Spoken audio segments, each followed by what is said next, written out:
and welcome back to the second hour of the September 11th, 2016 Philosophy of Now Sunday sermon with me, your host, Thomas Sheridan. Today, in the second hour, you've heard me speak in the past a lot about the idea of that magic and art are the same thing, and they are. But there's two relationships to this.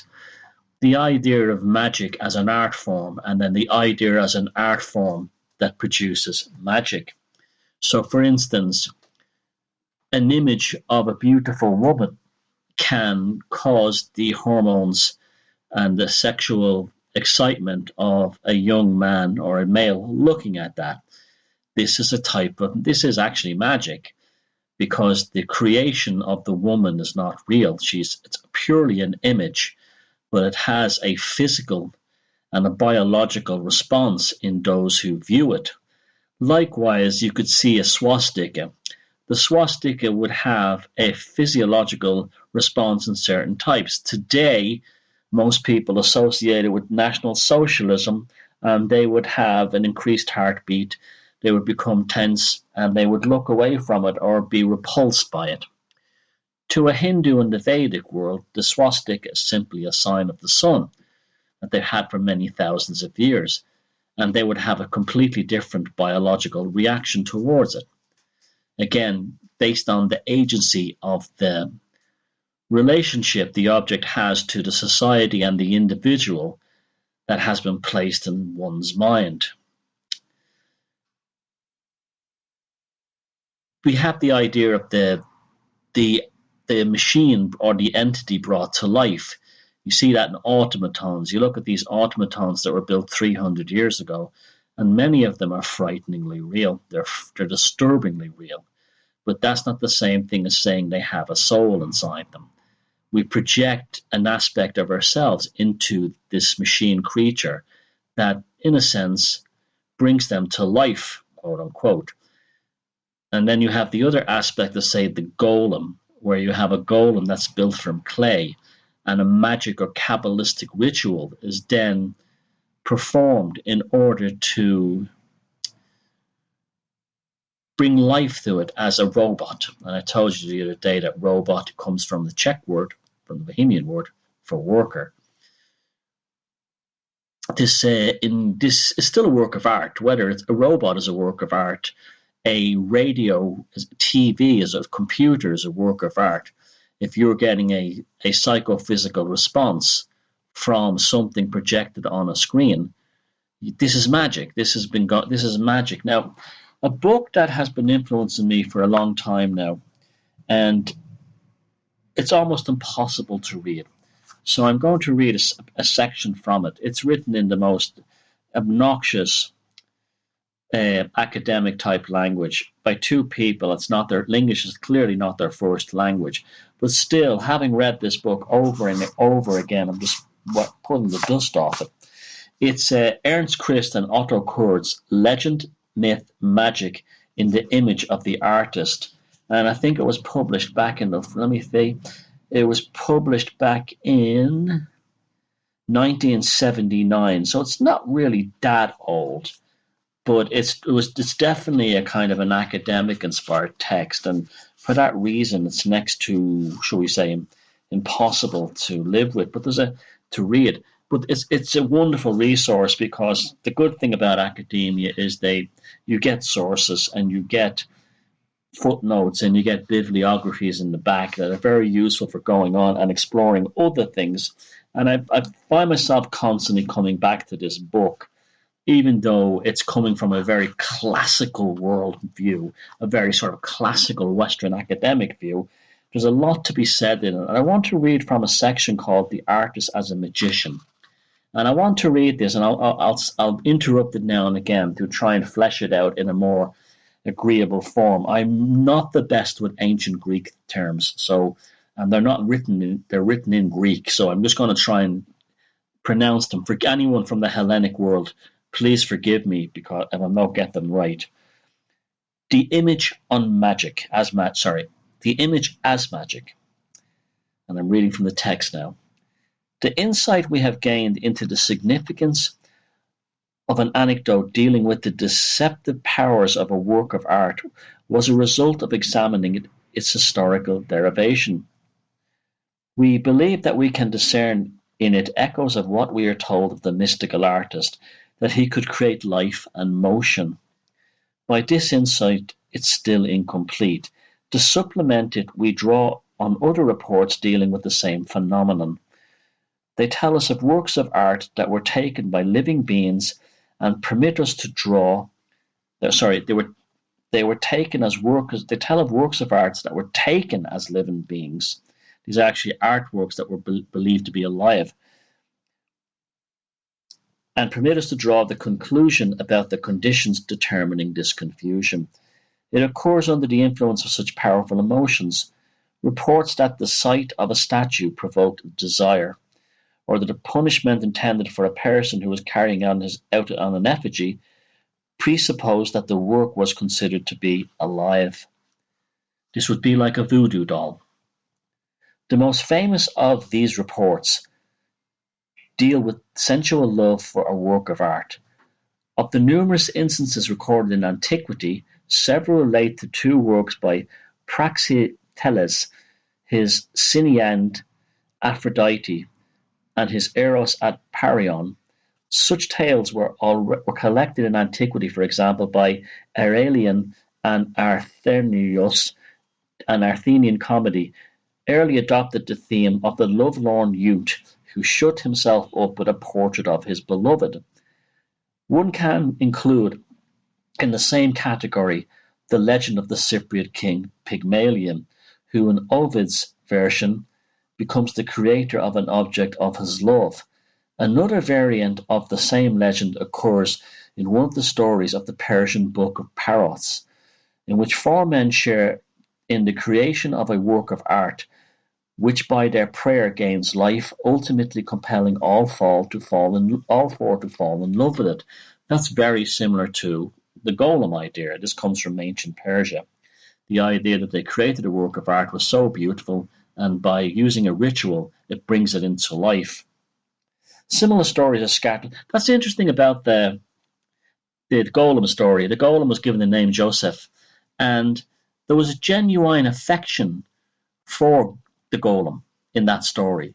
If you read the original telling, which I will, the original sort of, shall we say, semi-biographical, semi-made-up story, you get a genuine sense of affection for the golem by the people who created it.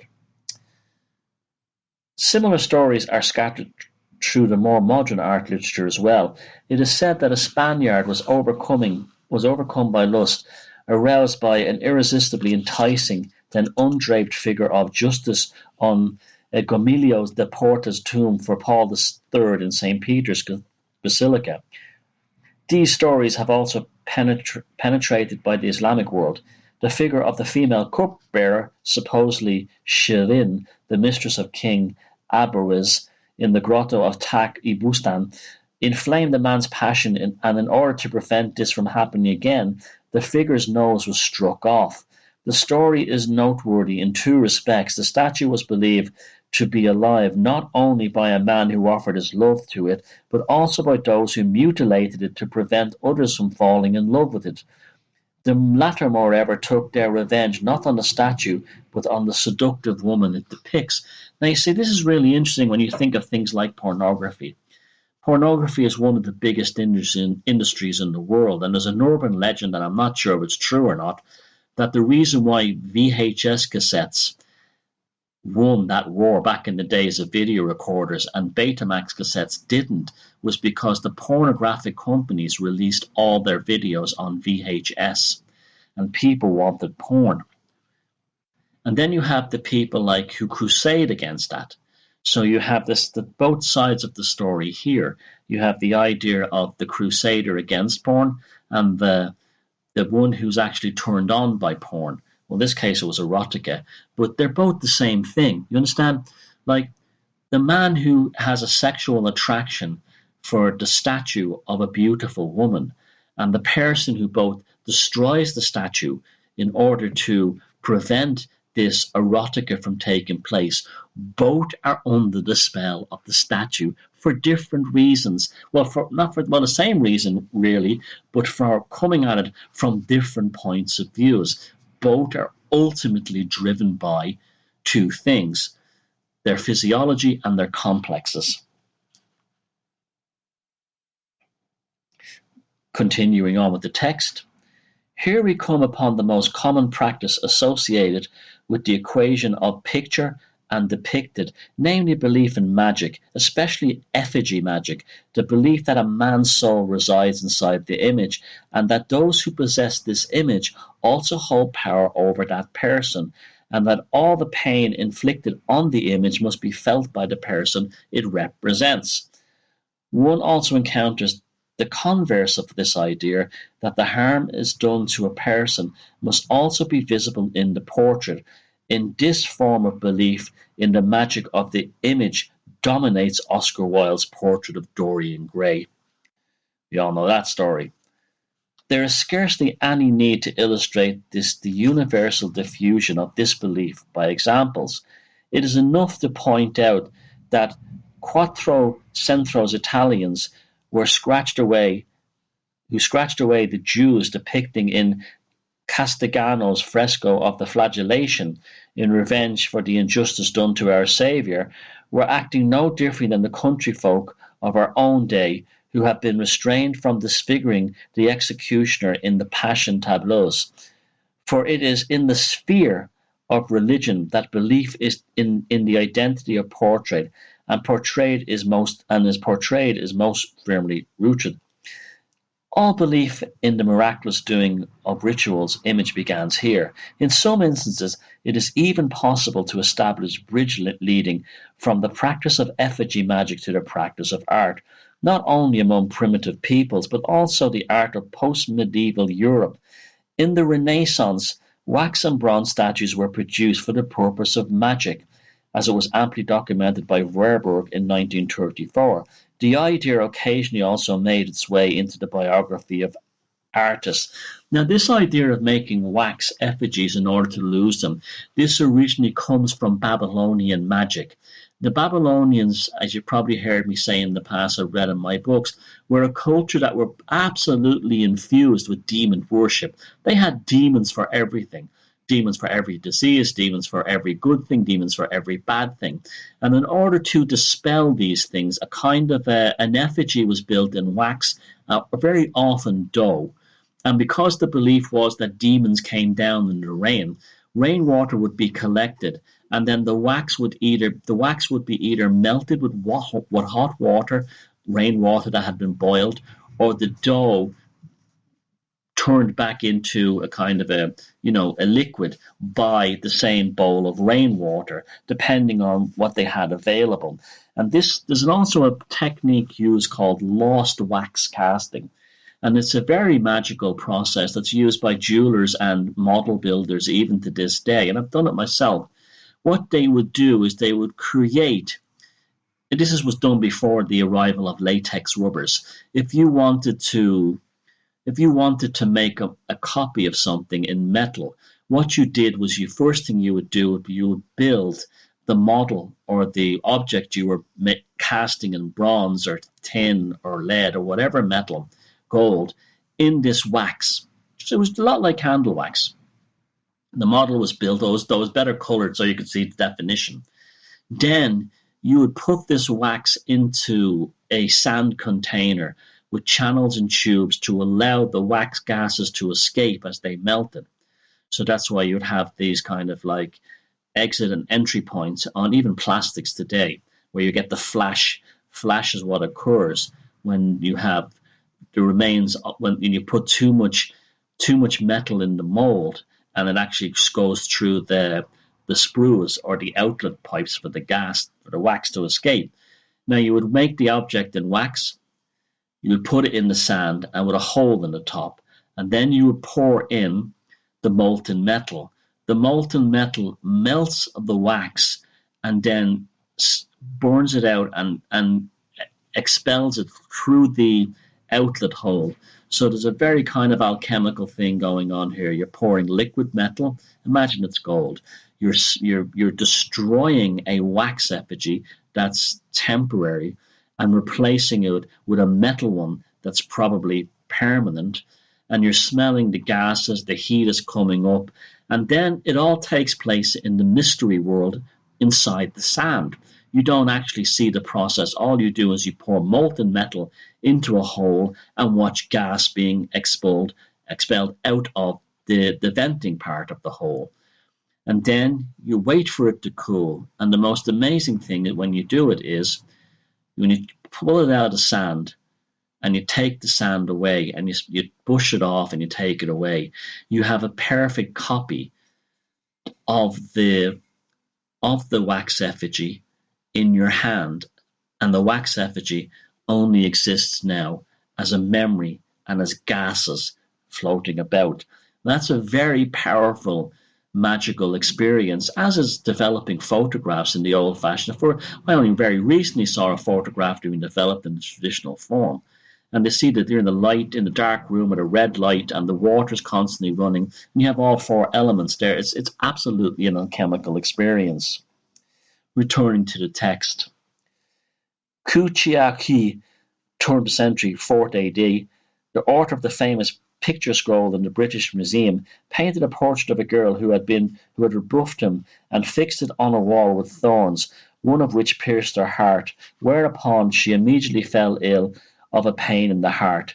She recovered only when the thorn was removed from the painting. That's powerful. That's your voodoo for you. Santeria.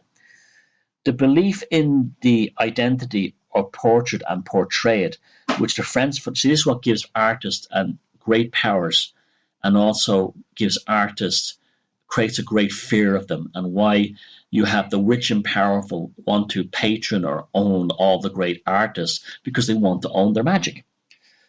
Because they could use that against them, but they can also use it against their enemies. And this goes right back to the Druids and things like satires.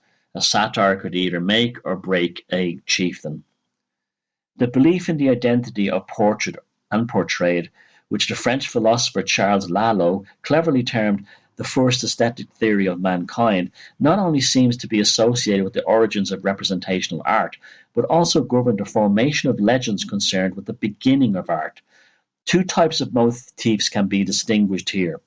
The first is originally lines were drawn up around a person's shadow. This was the beginning of painting as conceived in antiquity. Another classical legend accounts of the origin of sculpture in the same way. The source material is discussed by Rubert in 1886, the daughter of Abutandes, the Sionian potter, painted a lamplight, the outline of the shadow cast on a wall by her departed beloved. The father filled the outline in with clay, fired a terracotta relief he had obtained, and thus produced the first piece of sculpture. You see, although none of this is probably true, the origins of all art is magic, or the transcending of actual this life, or bringing life into something else. And it's fascinating that they use the shadow. Remember, the most beautiful light casts the darkest shadow. The original sculpture, according to these, and paintings were a product of shadow, the shadow cast by people. The idea of the shadow as a potential picture, only awaiting someone to fix it, records in Tibetan and Mongolian legends about the origin of the Buddha image. Isn't that interesting? Several artists tried to paint Buddha's portrait, but their art failed them. So Buddha had his shadow traced and filled in with color. In these stories, the image is a substitute for the person portrayed, whom it reproduces mechanically.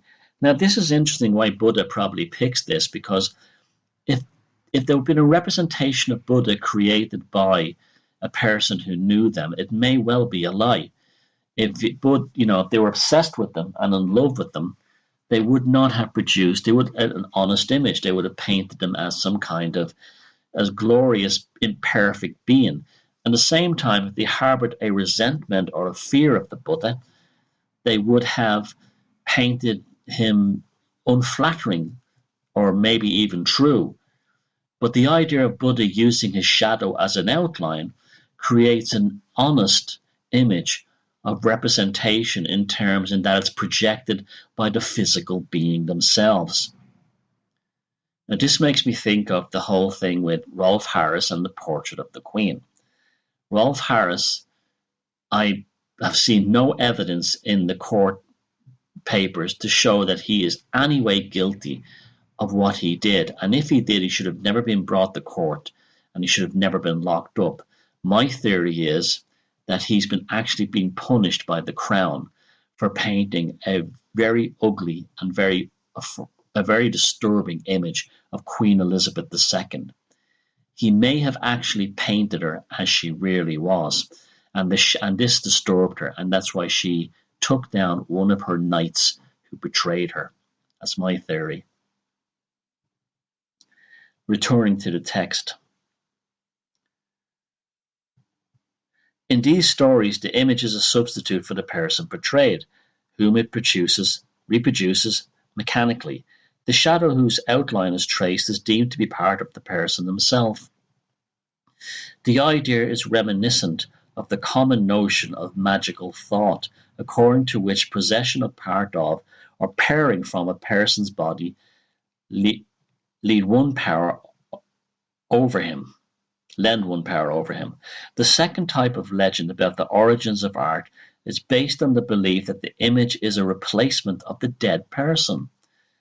We start with the Indian legend of the origin of painting as recorded by Chitra Lakshana, which is preserved only in the Tibetan Tanjore.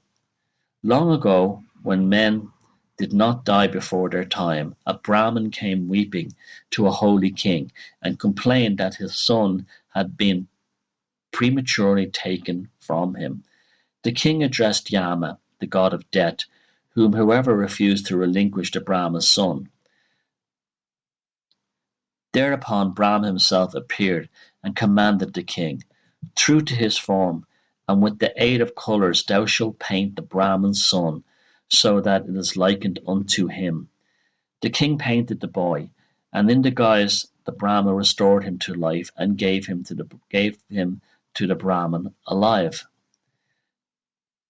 The idea is also found in classical and Judeo-Hellenistic legends, and the Euripides story of Admetus, who wanted to have a marble statue of his dead Alcestis made so he could embrace it instead of her, as though it were alive, or Vasari's account of Signorelli's painting the corpse of his son, so by agency of his hands to have often as he wanted before his eyes one whom nature had given and inimical fate had snatched away. The theme of the painter who paints a picture of the dead child is movingly expressed in Theodore Storm's short novel Aqua Submerus. The Indian story is, according to its interpreter, still dominated by the idea that the picture is designed not merely to keep alive the memory of the dead, but to be the substitute for the dead and to incorporate his soul. So we're back again to the golem type idea for a different reason. In later versions, namely Vasari's, the picture serves only to function of aiding recall. Now, this thing of creating a new repository for the body of a lost loved one, it's actually a wise idea. Do you remember that movie Hellraiser, where the woman performed a magical ritual to bring her husband back from the dead, and he came back alive, but he was tormented for all eternity because his body was still filled, and he was in agony for all eternity by the formaldehyde in his body that had been put in there by the Undertaker? Absolutely terrifying idea. The dead shall not be resurrected. You have this idea in Mary Shelley's Frankenstein. What is the underlying narrative of the Frankenstein novel? Well, the underlying narrative of the Frankenstein novel is that Frankenstein himself, the monster, longs to be dead. He longs to be dead, and in this longing for his own annihilation and death, he is actually more alive as a person than Dr. Frankenstein, his creator. ever was, because his emotions are far more channeled towards the idea of life. Like Joseph Campbell, the life-eager hero is also the death-eager ego hero. And in Frankenstein, you have the idea of Frankenstein transcending the mortality of mortal men by creating a monster. This monster is defective because it's not natural life. It seeks death. The monster then seeks death.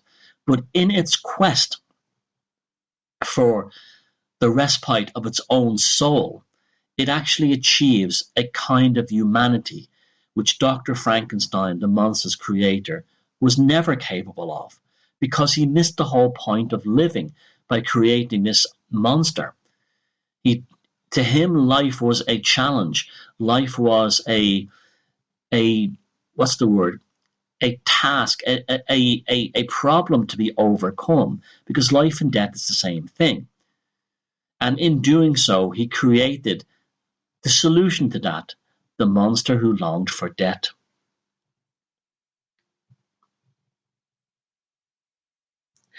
Back to the text. Such remembrance, however, we may conclude, received meaning and life from the belief that the identity of the picture and the depicted, a belief that, though faint, continues to live on in the unconsciousness of men. Its effects extend into our own times, when revolutionaries ripped up effigies of toppled rulers, or political groups burned portraits of their opponents' leaders, or even when lovers destroy a picture of an unfaithful beloved. The same belief is at work. While persons engage in such actions and not consciously aware of this belief, it nevertheless is a potent force stemming from a deeper layer of the psyche. This is very important. As you've seen recently in the alternative scene, there's been a massive rumble, and you have a division, a civil war takes place. One takes one side, one takes the other. People that someone, you hear use the phrase in England, I'm gutted. I'm gutted. Very, very insightful phrase. Why? Because the person you had put all this faith in let you down? No, you're just like Frankenstein and this monster. You're gutted, or you're disappointed, or you're saddened because you let yourself down by putting your faith externally in this person. If you didn't have the faith in this person to begin with, you wouldn't have been disappointed. And therefore, their quote-unquote betraying of what you had projected idealistically upon them is not a sensation of hatred towards them, although that's what's projected. In reality, it is a gift given to you for you never to ever put your faith in anyone ever again, other than yourself. This is so important. This is what so much of my work is about. I'm trying to make you see yourself as your own guru, see yourself as your own hero, and see yourself as the one on your mystical quest, as the hero, and not as a wagon train follower on someone else's mystical quest or great adventure. Returning to the text, the problem of what gives rise to magical thinking and the meaning of the effigy, magic in particular, has frequently been discussed from a number of angles. We can surmise in as general terms as possible, and rather cautiously, what can be gleaned from such diverse views. In certain circumstances, men are inclined to equate, to a considerable extent, the picture and the original it depicts. Such conditions are more easily found among primitive people than among people who have reached a level of our civilization. Though in our culture they do occur in the wake of mental illness or in situations that are charged with intense emotions.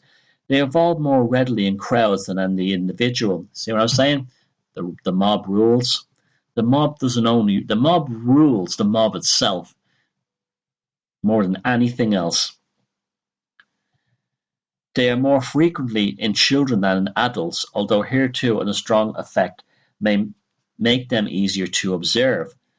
Kids will probably show it more than teenagers who fall in love with a pop star and all this kind of thing. Maybe that still goes on in life, but people keep it inside themselves, where teenagers, because of all the hormonal changes and everything, let it out. And this has also been the magic. If you read my book, Amble of the Psyche, Coke, Pepsi, Blur, Oasis, Beatles, Stones, he said, she said, this is all the flux caused by that opposing force is an energy that's harvested by the dark magicians. This is what you're giving away. For all these various empirical observations, we may draw one conclusion, which may again be stated in schematic formulation. The stronger the belief in the magic functioning of the image, in the identity of picture and depicted, the less important is the nature of that image. To take a simple, if not entirely equivalent example, in a certain phrase in the development of a children's play, the child has little interest in the intrinsic properties of a toy. The effects of the imagination are so great that a stick becomes a hobby horse, a box is turned into a ship, or a broom into a gun.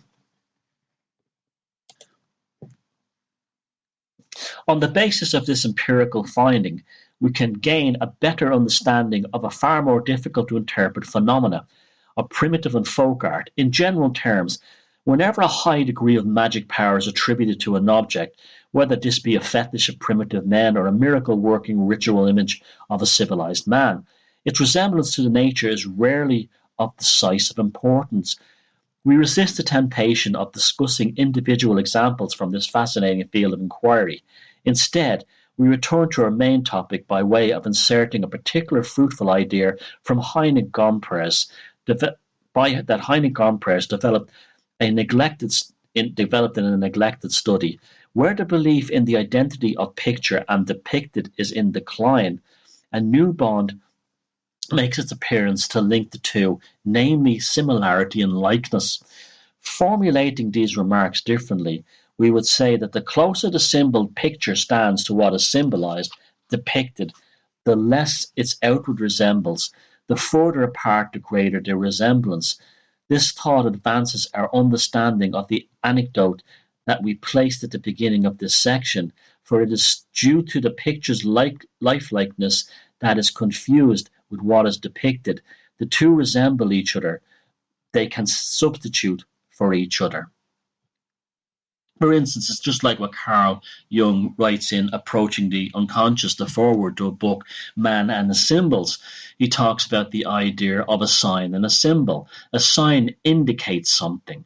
A sign is an indication of a place. This is the name of something, and so on. Where a symbol it'll actually tell you on a sign 10 miles to New York, 50 kilometers to Paris. Do not park here. Do not cross here. Stop, walk. Don't walk. They're signs. But a symbol is something else completely different. A symbol contains within a whole collection of ideas and concepts just in that one symbol. So, for instance, the picture of Colonel Sanders represents fried chicken. You understand? And the three letters KFC. The picture of the McDonald's arch, the M, tells you what kind of foods are available and the general price range and a type of quality of the food that's contained therein, depending on your relationship to it. They are symbols. Back to the text. We begin to appreciate the significance of the artist's accomplishment if we adopt the hypothesis that a different and earlier view of the world accepted the equation of picture and depicted without recourse to the bond of likeness or similarity. That's the same thing as you don't actually have to have an image that looks like what it's portraying in order to say what it is, i.e. a corporate logo or a nation's flag. We should, however, make it clear what we mean by likeness. It has nothing to do with the idea of true to nature, which is the aim and exact photographic reproduction. Rather, it may more generally be described as the attempt to bring pictorial conventions to life. This attempt occurs as a result of historical development in a process that aims at accurately locating representations in space and time. Keeping in mind this restriction of the term, which we shall not attempt to justify, we unavoidably are forced to resort again to such terms as true to nature and naturalism, as they are commonly used in ordinary language. This hypothesis proposed above can to some extent be supported by historical material, for the battle against theory and practice of effigy magic runs throughout history, Greek philosophy, and from the classical heyday right down to the age of the Roman Empire. The ban on images in classical antiquity and in the Jewish tradition was based on a similar premise. The proponents of the view that the gods were spiritual beings maintained that anyone who took an image of a god for a god himself miscontrived the true nature of both gods and heroes, made a direct attack upon the practice of effigy magic itself when inferred to a wooden statue of Aphrodite at Morpho in Sparta. He asked why Tyrandaros bound the statue with chains, and he completely rejected the idea of Tyrandaros wanted to punish Aphrodite for the shame she brought upon his daughter, because Tyrandaros would not have been so simple as to believe that by making a statue out of cedar wood and calling it Aphrodite, he could harm the goddess by wronging her image. Now, this is great stuff here. One of the courses of effigy magic and one of the courses of art is the representation of spiritual or supernatural beings by actual depictions. Because let me talk about in terms of religion first, right? The Jews and the Muslims are correct in not having depictions of images of gods. They're correct. Because what that does is it pins it down into an absolute identity. And this absolute identity takes you away from the actual spiritual concept of the underlying God or concept or idea. For example, one of the problems with Catholicism, and although Catholicism is in many, I'm going to talk about a price for this, right? There's a price that Protestants have paid for this. Catholics are not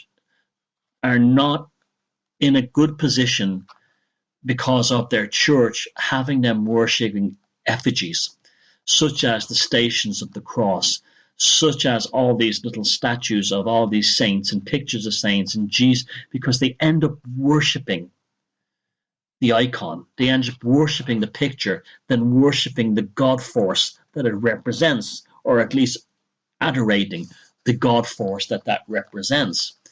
Now, when the Reformation came along, Protestants started ripping the crucifixes out of churches and the statues and burning and destroying them, under the auspice that this was not this is not religion, this was not the God. They were following on from the idea of the Hebrews and the Islamics, that you don't do this because you end up worshipping a material object rather than worshipping the spiritual force.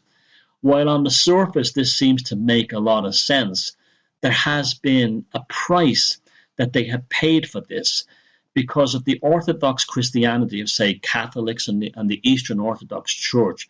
It has made the use of effigies and icons has created a sense of magic, shall we say, because they are artworks within their churches that is not prevalent in Presbyterian churches, which are more sanitized, and therefore they're lacking in an idea of magic. And this is probably why Eastern Catholicism and Eastern Orthodox Christianity have thrived, where Presbyterianism has been replaced. Now, you do have the effigy compensated in other ways. So, for instance, you have in the Bible Belt of America, you have these TV preachers who become superstars, and you have this thing called the megachurches. The megachurch is the effigy they're worshipping. If they were truly abiding by the tenets of the original tenets or the ethics of the protests of Martin Luther, they wouldn't even be in a megachurch. They wouldn't even be watching the 700 Club, because that becomes the compensatory magic, the dazzling spectacle. They don't go to church in the southern US, they do church, because there's a show performed, there's guys doing miracles. You have the Pentecostals who do that thing of evoking speaking in tongues. This is a show. This is the magic, right? Where Catholics and Eastern Orthodox don't have that. Now, what happened with the Jews? Well, the Jews went about it in a different way. Although you don't have effigies in a synagogue, they had Kabbalism and they had the sacred Hebrew writing. The scripts and textures of Hebrew are very much a form of magic, as is Kabbalism, as is their rituals, and so much of Judaism, such as the menorah and the idea of Passover, and all these are very magically inclined. So they didn't need the effigies, as they already had a kind of a magical cipher within their text. Islam is the same. Have you ever seen Islamic architecture or Islamic calligraphy? It's absolutely spectacular. It's stunningly beautiful, but there are no effigies of Muhammad or anyone else in there. And this is where the prohibition on effigies comes from. It's one thing to say, thou shalt not make or worship graven images, but if you do not have a replacement, such as the Judaism with all their rituals, and Kabbalism, or the Islamics, the Mohammedans, with their beautiful architecture and calligraphy, a compensation will be drawn up whereby you will begin to worship the Billy Grahams, and so on. And this is where the cults come from. The reason why cults exist is entirely because of this Presbyterian form of Christianity, where the icons have been removed with no suitable magical replacement, and it's replaced with a cult leader or a guy running a megachurch. Returning to the text, this sequence of historical evidence can be further expanded. The new theory of art of the Middle Ages revived the never entirely relinquished belief in the magic identity of picture and depicted. When St. Augustine reiterates the view of a much-quoted Egyptian Hermes that the demonic arts have the power to install invisible spirits in visible objects formed of matter, he is, in fact, referring to the secret bond between art and theurgy. It is as though works of art were regarded as bodies of the pagan gods when he says, surely there resides in these images specially invited spirits that are not without power, either to do harm or to gratify some wishes of those who grant them divine honours. Thus, in this declaration of St. Augustine, we rediscover a profession of a belief in the magical qualities of images. This belief permeated the conceptions of early Christianity and was clearly expressed in such apocryphal accounts as which describe the collapse of the heathen idols and the Holy Family's flight into Egypt. It also determined the attitude of the early Middle Ages to a large part of artistic legacy and of antiquity. The reproductions of spatial dimensions became alien to the artistic language of subsequent periods that were bent on reinterpreting all remnants of plasticity into two-dimensional pictures, thereby gradually foregoing the spatial and temporal characterizations of the individuality of depicted. These are the icons of the Eastern Church. They're never three-dimensional. They're always two-dimensional images. There's no perspective in them. That's why perspective and the mathematics of perspective during the early Renaissance were seen as a form of magic. Returning to the text. In this later period of the classical figure in the round, which we already have an aura of darkness and demonic magic in late antiquity, must have seemed the very embodiment of the devil's handiwork and deception. We can obtain some sense of this attitude by imagining the feeling we experience when a lifeless object unexpectedly shows a sign of life. This uncanny feeling is linked up with the automatons, which I spoke about at the beginning. The attitude just described governed the reaction of the classical art of the Middle Ages.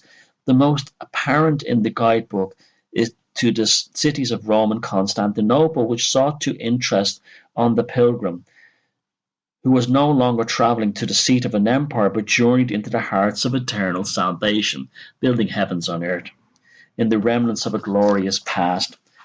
How long it survived as a superstition and continued to dog the thinking of even the later Middle Ages can be seen from an account transmitted by Ghiberti. In the 14th century, a time when classical art was openly and profoundly imitated and classical sculptures was already being collected in northern Italy, an ancient statue of Venus was found in Siena.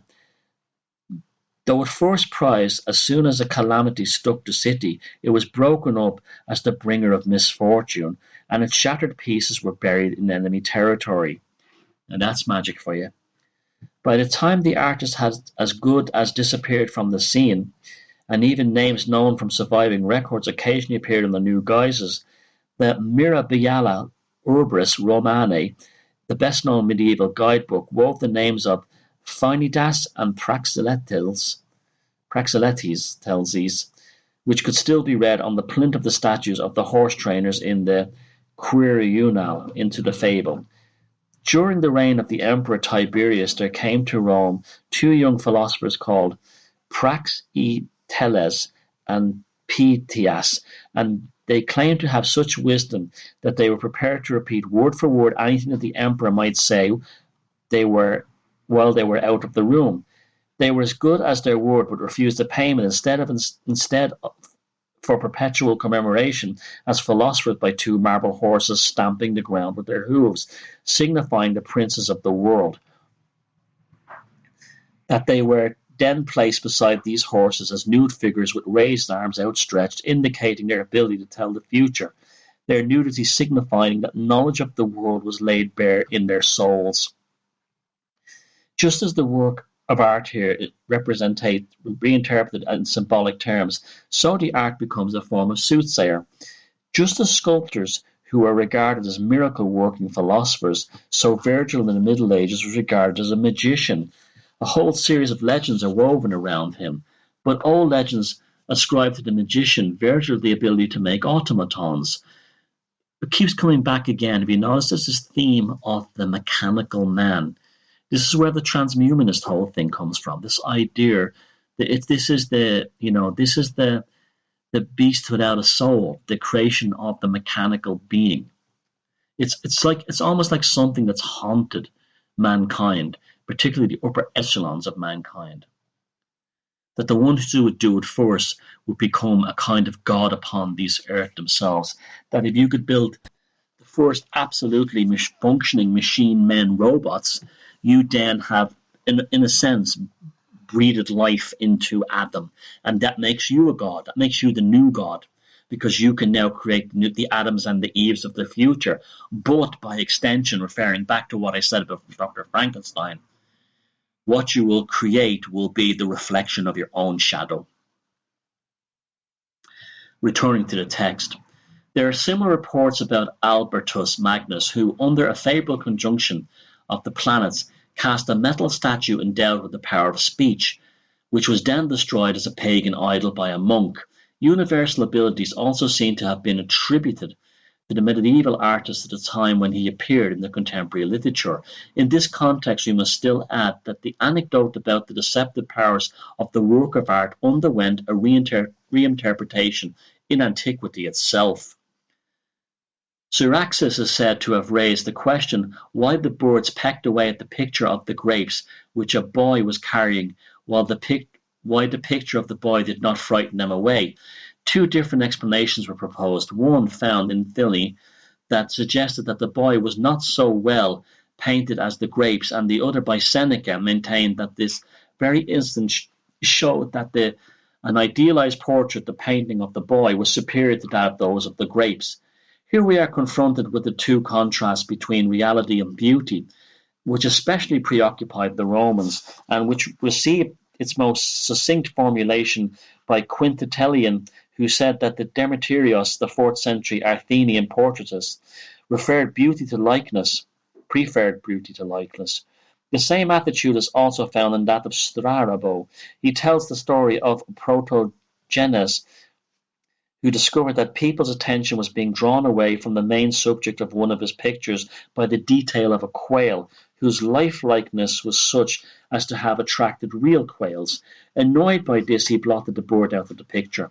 In this, see, he's actually denying his own magic there. In this story, the meaning of the anecdote about the deceived onlooker is reversed. The old contrast between the inventive and imitative function of the visual arts, which we have traced back to the very earliest pronouncements about works of art and literature, is which ultimately derived from Plato's philosophy, thus finds expression in contrasting interpretations of this anecdote.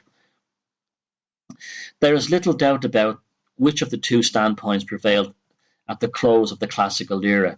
The view adopted by early Christianity was unequivocally stated by St. Clement of Alexandria: art is praiseworthy only when it does not deceive people to take it from reality.